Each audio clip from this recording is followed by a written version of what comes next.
All right, folks, how's everyone doing? How's the process of reading the book, learning the co-calcs? You feeling lost? You feeling like it's making sense? Slow process, yeah. Yeah. You'll notice that the distribution of like learning is less in this class. So more of it is going to be focused on, are you like using the stuff that you're learning? Right, so we'll learn a very little bit at the beginning of every class, and then it'll be a lot of learning outside of class and in the labs. And I would strongly recommend anytime that you're reading the book, have CoCalc open.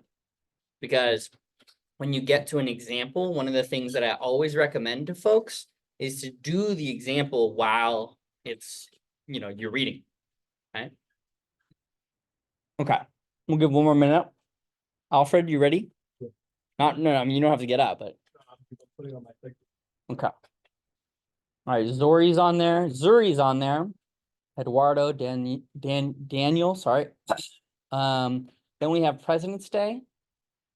And then we get into ODEs. So if your name hasn't been on there once, get on there quick. Because we need to fill that whole thing out.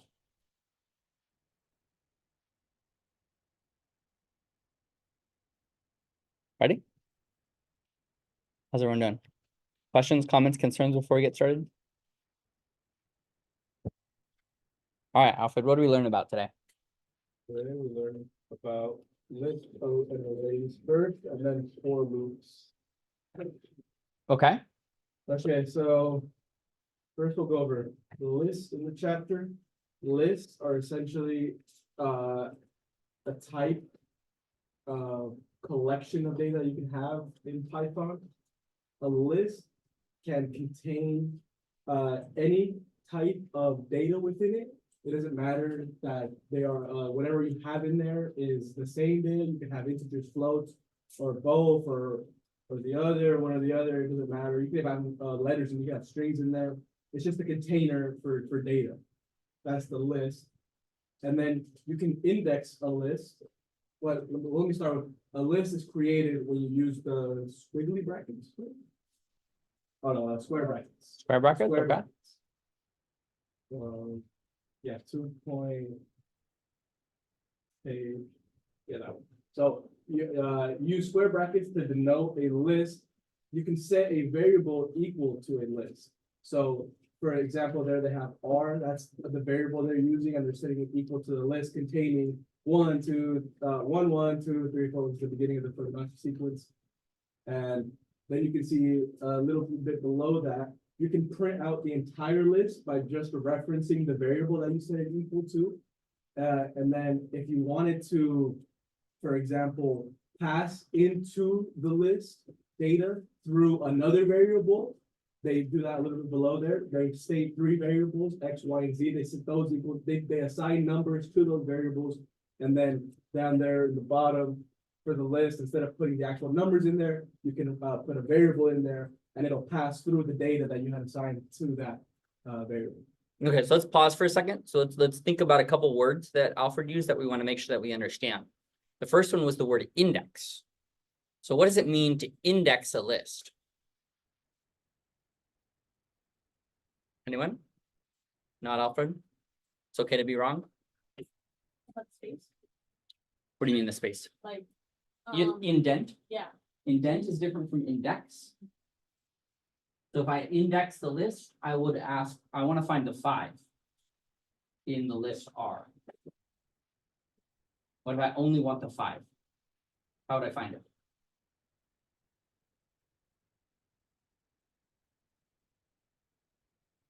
Yeah. We put the brackets and put this R and the number. Good. So we can find, okay, here's 5. So let's start from the left. Which index is this? Right, it's actually not 1. Python computer is dumb, and it starts counting at 0. So this is index 0, and then 1, and then 2, and then 3, and then 4. So if I want the element 5, I do R index 4. Very good. Okay, and then the other word that he used, very important word, is pass. What does it mean to pass something through?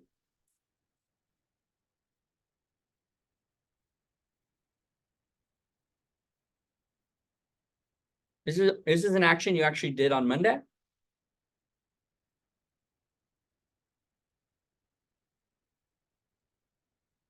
What's that? If you're thinking about like the float, ask for an input. Yeah. So when you ask for an input of any type, whether you're asking the user, whether you're giving it to the computer and saying to go from one point to the other, you're passing a variable or you're passing a piece of information. So we can say this in the context of like, I always think of it really in terms of football, where you're passing the ball, or basketball, where you're passing the ball. You take the item, you put it from one group to another, passing. That makes sense? Okay, sorry, go ahead. Okay, can you go down to the paragraph that's right below? Okay, Yeah, as far as you need me to. So right here it makes a very clear distinction. You can see in the code above, they have R equal to X, Y, Z. So even though we as humans can understand that it literally says R equals X, Y, Z, as far as the data is concerned, the computer reads R equals 1.0, 1.5, negative 2.2. It doesn't see the variables. It sees the data that gets passed through. Okay, so it's. And what's the implication of that? If I change X later, The what happens? implication of that is, we have set 1.0 equal to X. Now we pass 1.0 into our list. If you update X later on in the code, it's not gonna change the list. You're gonna have to input X again into the list to update that character. Or else it's just gonna stay as the variable that it was before you updated it.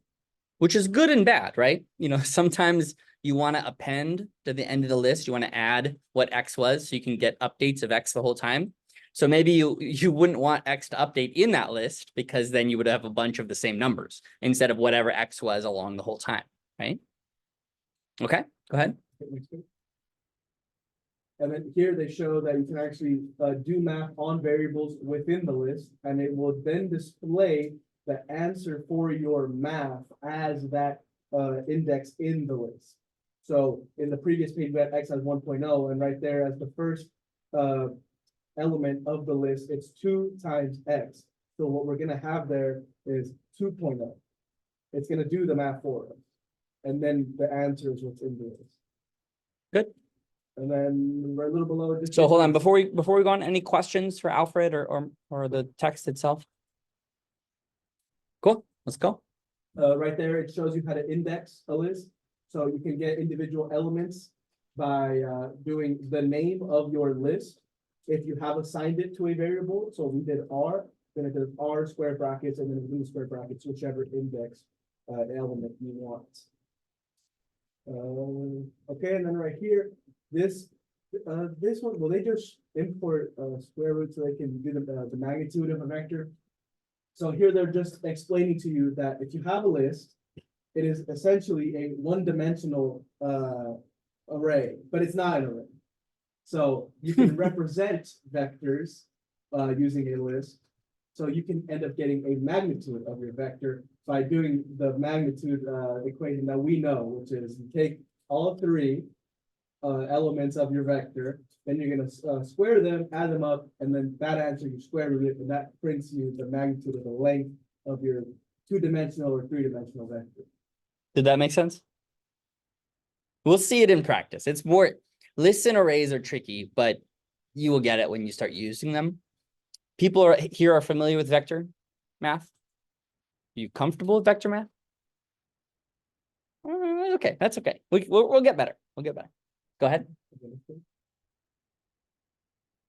Okay, here it just shows you that they are going to be updating one of the elements of the list. That just shows you. So at the top, we assign a list to R, 1.0, 1.5, negative 2.2, and then the next line of code, it looks like they're indexing, but then they set it equal to 3.5, which was actually gonna do, it's gonna pass through the 3.5 into that index of the list. So you're no longer gonna have the old list, it's gonna print this new list, where now instead of 1.0, 1.5, negative 2.2, in the first position of the list, we now have 3.5 instead of 1.5. Then it gives us an example of how you can do math with a list. Some of the built-in Python operations are sum, min, max, and then I think there's also length. Right there, they just show you that if you wanted to, for some reason, add up the components of the list, we can do that by just doing sum and then the variable that we have representing the list. That'll give you the sum of everything in there. A little bit below, they show how you can take an average of a list of the characters in the list. All you do is you take the sum of everything in the list and divide it by the amount of things in the list. And the amount of things in the list you can get that by using the length of the list. And of course, one of the things that we want to think about, we're going to have all these built-in functions. You can look up the documentation. And then as you get better and you feel more confident in what your tools and tricks are, you'll learn, okay, actually, I don't want the max function that comes standard. I want the np.nanmax, right? And there'll be a specific reason you want that. For example, if you have infinities in your list, or if you have not a numbers in your list, you want to ignore those because the built-in max-min functions don't know to ignore them, and later versions, right? So as you learn more, you'll learn more about the documentation of all these functions and what they do. Okay. Okay, so that was the sum and length function. Then just quickly, there is the min and max one. If you use max of the list, it pops out the highest number, the highest numerical value within the list. You put min, it pops out the minimum numerical value you have in the list. Good. Okay. Oops. Here it shows a built-in Python operation in the math. What do you call those again? The inputs? These are directories. Library? Yeah, libraries, directories, places where you find stuff. Yeah, so here it shows they're importing the function log from the math library, and then they're using something called map. Map will map out your function to every single element within a list without having to manually do it. So if you would have just done map log R, it would do the log of each thing in there, but it won't tell you what the log was. So in order to get out the log of each number, they're gonna assign that map of each element, put it into a list, and then that list gets assigned to another variable, and then we can print the variable and it'll give you the list of the logs. Does that make sense? Okay, so sometimes what we want to do, you have something really complicated like this, right? And I always find that it's easiest to look at where the parentheses are. Okay, and if you start in the parentheses, you want to work from the middle out. Okay, so first I have log and R. So this is the relationship between these two. Okay, map is doing the log to R. Okay, that one makes sense. That's a reasonable one. And then the one outside is saying, I'm going to create a list from the result of whatever that is. And then I'm going to assign it to a new thing called logger. Better, right? That's just a way that we can break down complicated, because they will get worse. Right? They'll get worse before they get better. Okay. Go ahead. Okay, so the quick example right there, they printed log R, and then that list you see below is all of the logs of 1.0, 1.5, and 2.0. Good. Now it tells us about append. Append is a little bit easier. You just take whatever list you have and append a value to the end of it. Whatever you have, it doesn't matter. Whatever you want just goes to the end of the list. So in this case, they're appending 6.1 to our list that we have R, and then I think the prints are. Yeah, okay, so right there you have a list 1.0, 1.5, -2.2. We define X as being 0.8. And then we say we want to append, and then right there it shows you can do even math within append. So it says, I want 2 times X and then plus 1, whatever that number is, I want that appended to the end of my list. And it happens to be 2.6. Okay, now it shows we can actually create empty lists. You don't have to actually put anything in them. You can create just an empty list that you can later then append values to once you get whatever data you want. Here, they just input the 3 numbers that we had before, but they do it manually this time. Instead of creating a list from the start with 1.0, 1.5, and then a 2.2, they're showing you start with an empty one, and one at a time you can add things in. This is really helpful in a reason that we're about to see. Alfred's going to show us the difference between lists and arrays. So we'll probably start with this, but they're not ideal for making pictures of. And so there are trade-offs or benefits to both. And lists are really great when you don't know how long they are. Right? You don't know how long your simulation is going to take, list. You can turn it into an array later. If you know how long it's going to take, we'll talk about arrays. Okay. Okay, so that's how you add information to the end of the list. Next, we'll show us how do you remove stuff from the end of the list. This is the function in there that's called pop. Pop will just take whatever's at the end of your list and delete it from the list, reducing it by an element of 1. So if you had a list with 4 elements, you're not going to have, if you remove the last one, you're not going to have a list with 4 elements and the last one 0. It's just going to go back to a list of 3 elements. It's going to get rid of whatever's on the right. So pop by itself will just get rid of the thing from the back. But if you put an actual index within the parentheses, right there at the top, right there. If you put an index in the parentheses, you can then get rid of a specific element from the list. Or if you do pop 0, you'll take the thing from the front. Right, because all of our indices start at 0, right? I have a tricky one. We'll see if anyone knows this. If you already know this, Alfred, don't say it. What happens if I index a -1?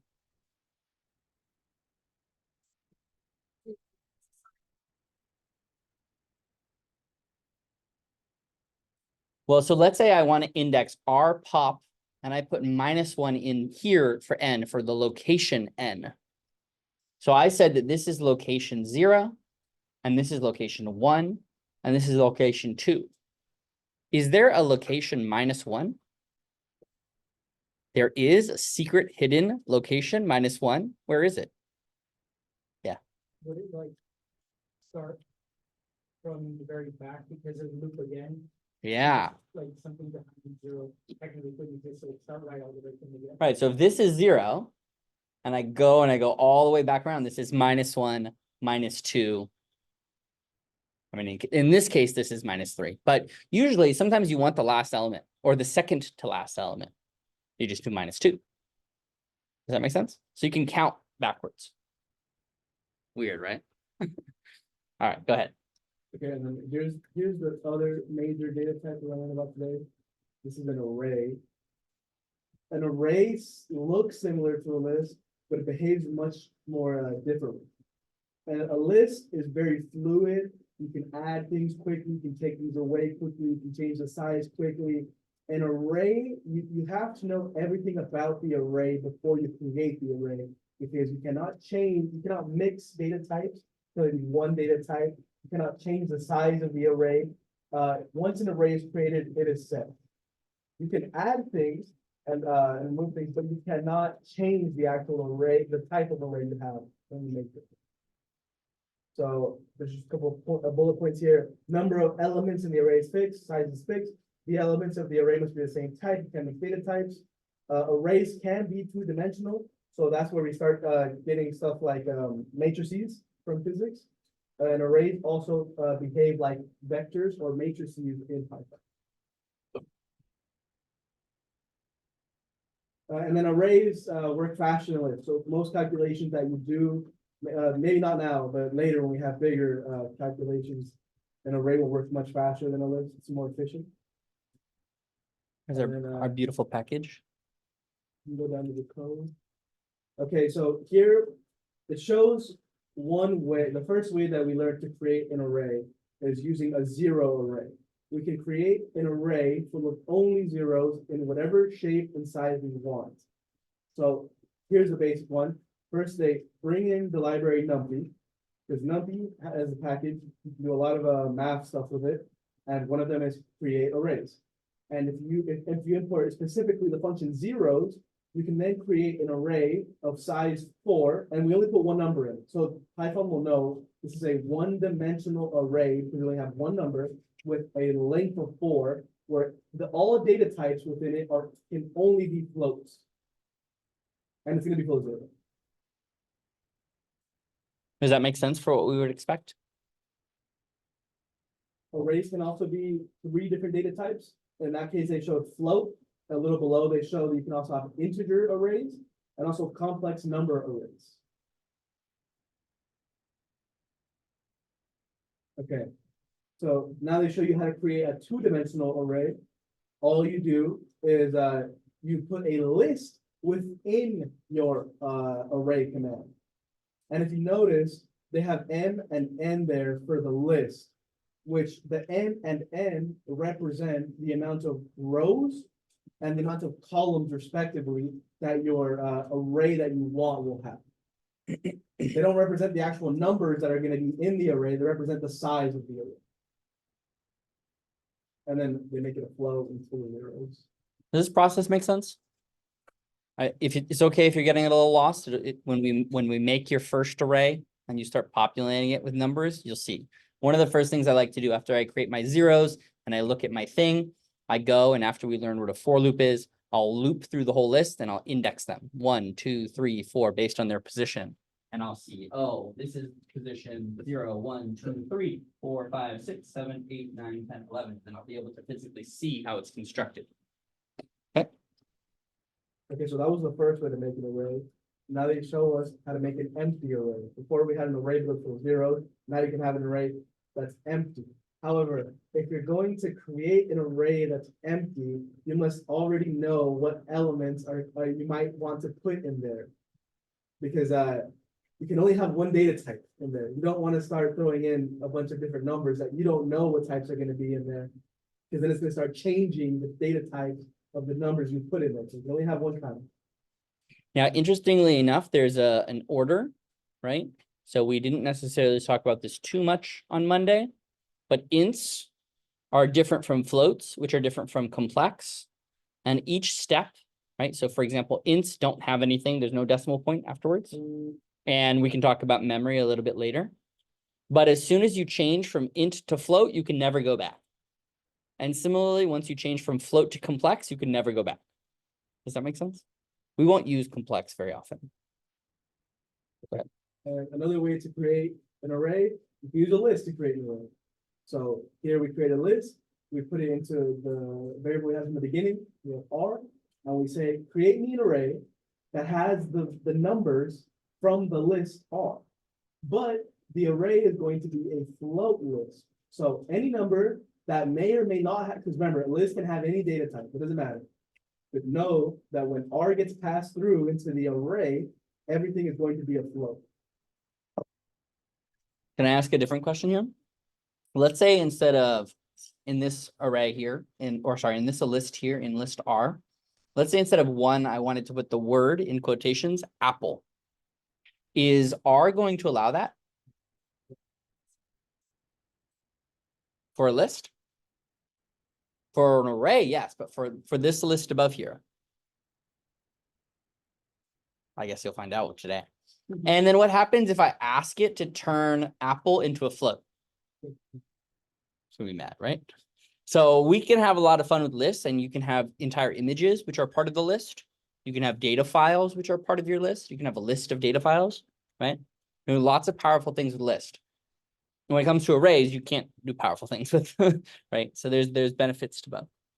Go ahead. Okay, here they just show you don't have to pass through a list through R and then pass R into the array. You can just put whatever your array or your list is into the array.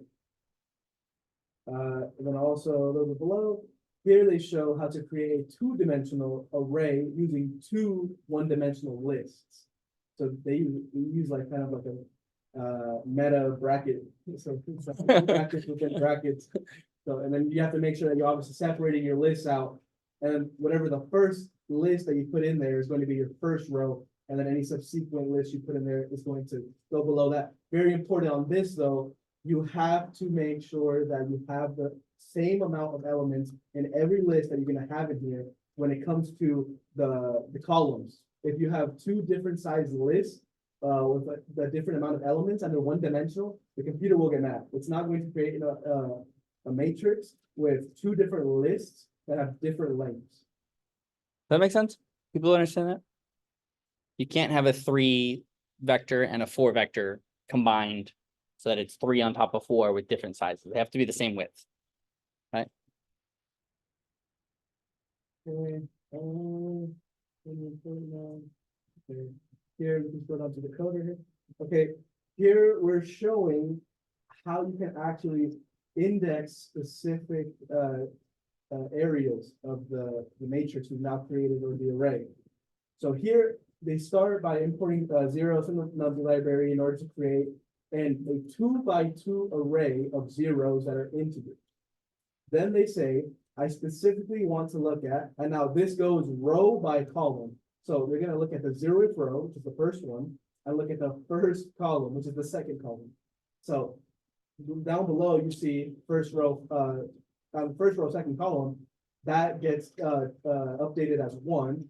And then the second row, first column gets updated as -1. So when we print this new matrix, this is just a little example so you can see how to navigate around your array, how to update stuff.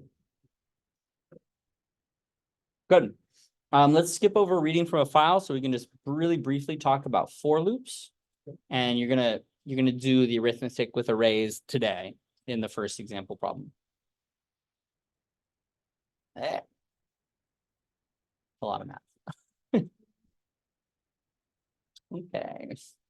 Oof. Okay.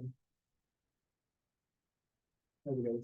Wait. Slicing? No, wait. I think we missed 4. Where's from? No, it's No. for loop is still going. Slicing? It's at the bottom of this one. Yep. Oh, there we go. Sorry. I got too eager. Okay, for loop. This is another type of loop. We learned about while, and we learned about if. Mhm. We learned if in the while. This is now a for loop. A for loop is more used when you know exactly how many times you want a loop to run. Not necessarily if you want to reach a specific goal, you just know how many times you want the loop to go through. Here they show us that the simplest way you can do this is you can create a list, and it's going to have a certain amount of elements in it. And then you can say in the for loop, for n, and now our n is what's going to be looping this. It's going to say for n in R. Now, if you look at R has 1, 3, and 5. So it's going to start with the first thing in the list. So it's going to pass in the 1. And it's going to say, okay, we only have 3 elements in here. We're going to loop 3 times and take in the first element. For the 1 in R, you're going to print n. So it's going to print a 1, and then it's going to say print 2 times n. So it's going to still take in that 1 as your n, print 2, and we're not done. We still have 2 more elements in the list. It's going to go back. Now it's going to grab the 3. It's going to print 3, print 6. Now we're still not done. We got the last one. It's going to go back. It's going to grab the 5, print 5, then print 10. And now we completely run through the list. We have no more elements in R. The loop is done. It's going to print 10. Who's lost?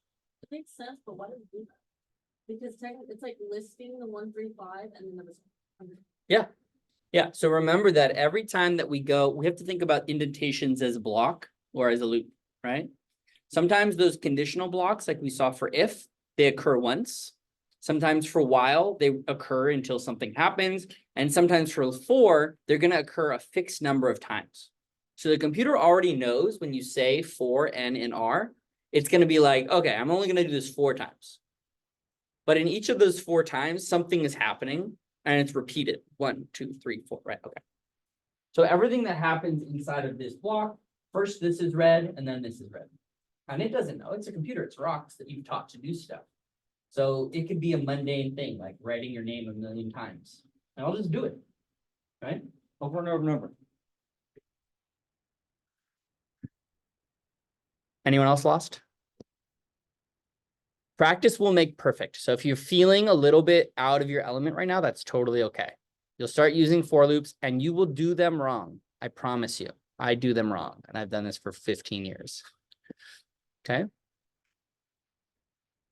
Go ahead. Next page. So here's what we get out. Exactly as predicted.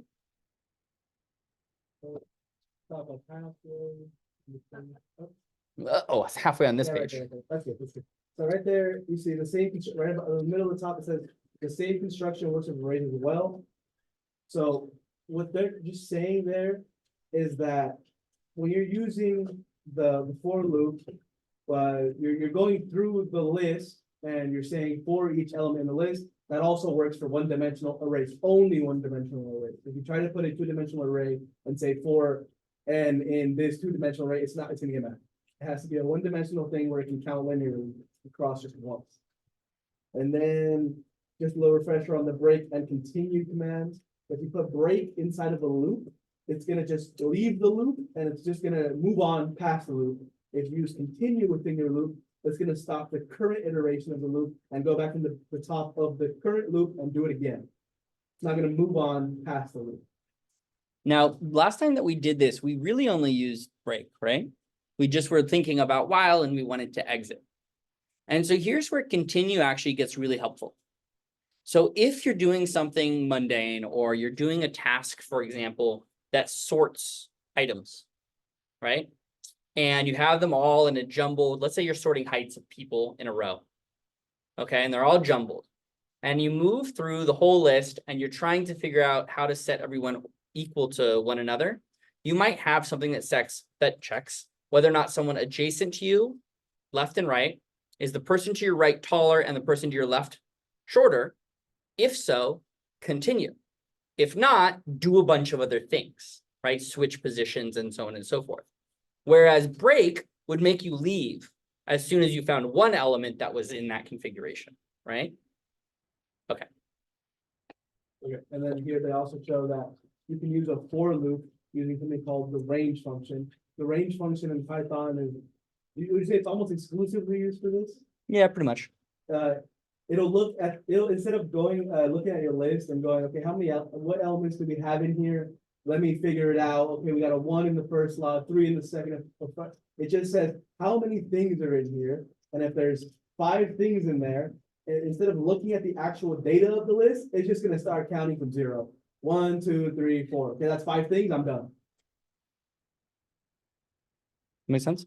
You'll use these for for loops a lot. I tend to use the following words, range, len, list. So len would be how long the thing, how many elements are. And then I want to make indexes, so I walk through each one. A smarter way to do that would be, so we'll see that a little bit later. We won't do it today. We're running out of time. Okay, Let's not walk through this example. Let's see if we need anything else before our problem of the day. What is the problem of the day? Hold on. Because you've been really great and giving a talk for a long time. So I want to save your voice. Let's go to, we are doing 2.8 today. If we haven't done 2.7. Everyone do 2.7 or no? Catalan numbers? How close were you? 70% close? Raise your hand if you completed it. Raise your hand if you're happy that you completed it. Okay, but good, it's good. All right, good. Okay, so let's do 2.8 today, and let's see what we need for that. I think this is our first array one. Oh my gosh. What? Yeah. Really? No, exercise. Thank you, though. I should just have the number. That would have been smart. Because I always do this.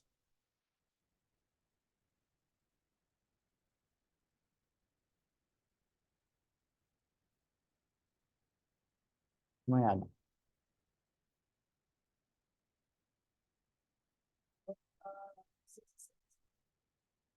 Page 66?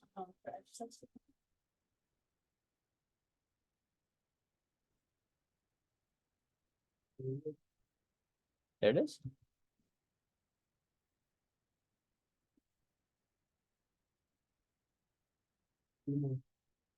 So close.